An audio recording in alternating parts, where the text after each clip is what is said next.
Vendo aqui o delegado de polícia, doutor Bruno Franz, conforme já havíamos pré-anunciado, para falarmos a princípio sobre o caso de uma mulher que estaria desaparecida há cerca de um ano aqui em Sorriso.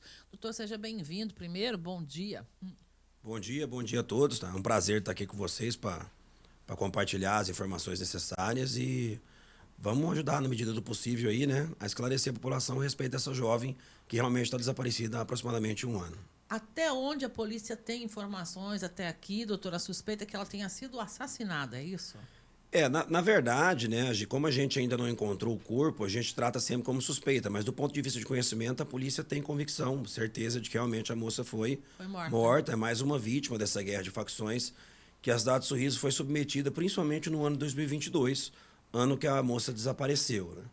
Importante, pessoal, né, o que é ouvinte nosso entender a diferença que tem entre conhecimento policial e prova no procedimento, né? Do ponto de vista de conhecimento, a polícia, o caso está solucionado, a polícia já descobriu o que aconteceu, né? Já descobriu, inclusive, quem são os envolvidos. Ocorre que a polícia vem tendo dificuldade, né, a gente, que eu que respondo pela DHPP aqui, de converter esse conhecimento policial em elementos de prova, que é o que a gente precisa realmente para trazer responsabilidade as pessoas que estão envolvidas no homicídio da Vitória, né? Então, o que acontece? A gente já chegou de prender uma moça por esse crime, né? Uma prisão temporária. Durante o prazo da prisão temporária, nós não fomos capazes de finalizar o inquérito e por motivo legal e corretamente a moça foi colocada em liberdade, mas certamente vai ser indiciada porque a Polícia Civil não tem dúvida nenhuma da participação dela junto com outros 3 comparsas do homicídio da Vitória. E o motivo desse crime, doutor, tem como a gente colocar alguma coisa já para a nossa comunidade?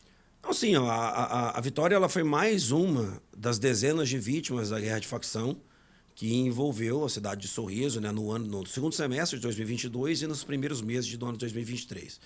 Era pessoa com envolvimento direto no crime organizado, né, e foi assassinada porque estava se relacionando amorosamente com um integrante da facção rival.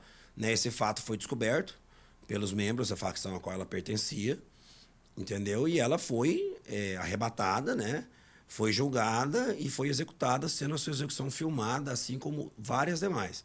Apesar da polícia ter conhecimento dessa execução, desse vídeo, a gente não conseguiu ter acesso. Como eu disse, a gente sabe que ele existe, que é um conhecimento policial, mas a gente não tem o vídeo, que seria, no caso, uma prova, né? Mas a gente continua trabalhando para tentar trazer responsabilidade às pessoas envolvidas na morte da Vitória. Em relação ao ano passado, nós já tivemos uma redução nesse tipo de crime aqui em Sorriso, mas eventualmente eles ainda acabam acontecendo. Nesse fim de semana, mais um duplo homicídio, possivelmente com essa motivação.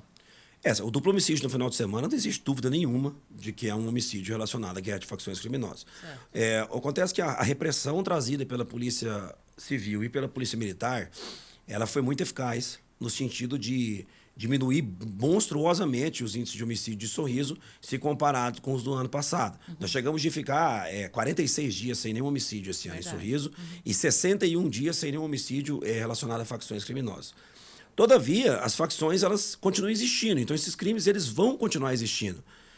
O que não pode, né, é que eles existam em patamares estratosféricos como eram a do ano passado, que a gente sempre disse que era inaceitável do ponto de vista da análise de segurança da Polícia Civil.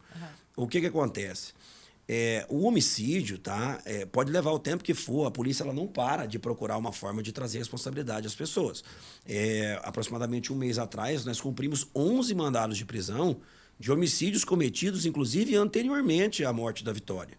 Ou seja, com mais de um ano, né, aí finalmente nós conseguimos trazer a responsabilidade dessas pessoas, e eu não tenho dúvida que no caso da Vitória vai ser a mesma coisa. Cedo ou tarde, nós vamos converter esse conhecimento que nós temos em prova e vamos entregar essas pessoas à justiça para que sejam responsabilizadas. O senhor precisa sempre fechar os inquéritos para dar um encaminhamento a cada caso, né? Exatamente, porque e essa é uma parte frustrante para a polícia, porque quando você não sabe o que aconteceu, você continua tentando entender. Nesse caso, a gente já tem completa consciência de toda a dinâmica, de tudo que envolveu dos autores, e a gente precisa converter isso em elemento de prova.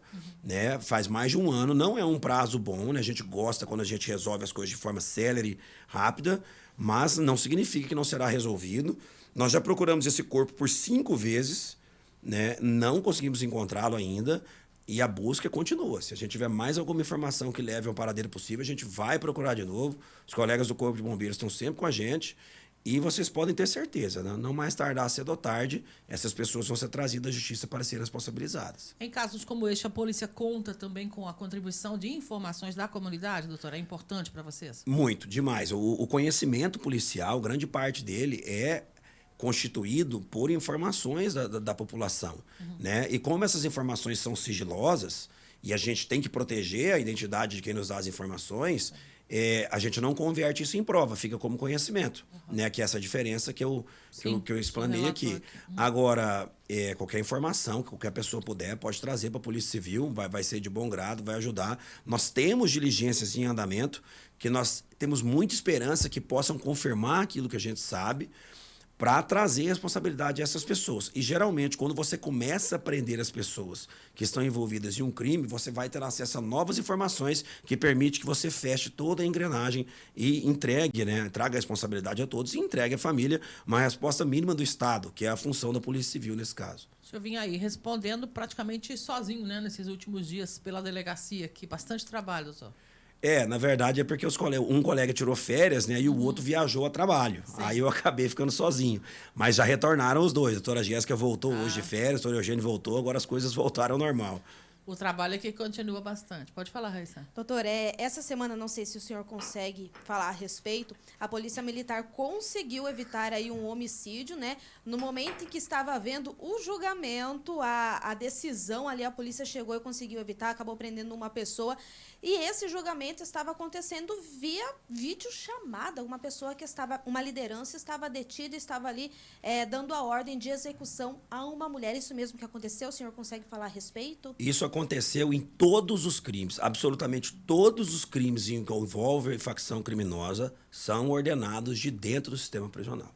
Sem absolutamente nenhuma exceção. Isso é uma falha do Estado, né, do Estado como ente administrativo, como ente abstrato na questão da segurança pública. É uma falha que envolve todo o sistema de segurança pública, não só A ou B, mas as lideranças do crime organizado, todas elas têm acesso a telefone celular dentro do sistema prisional. Então, eu estou na Delegacia de Homicídio e Proteção da Pessoa, especificamente no combate ao crime organizado e na guerra de facções. Eu até hoje não vi absolutamente nenhum homicídio ordenado por facção criminosa que não tenha sido ordenado pela prisão e que não tenha sido prestado contas, às vezes até mesmo com vídeo ou transmissão ao vivo, aos membros que estão dentro da cadeia por chamada de vídeo. Então, não é que aconteceu só nesse caso.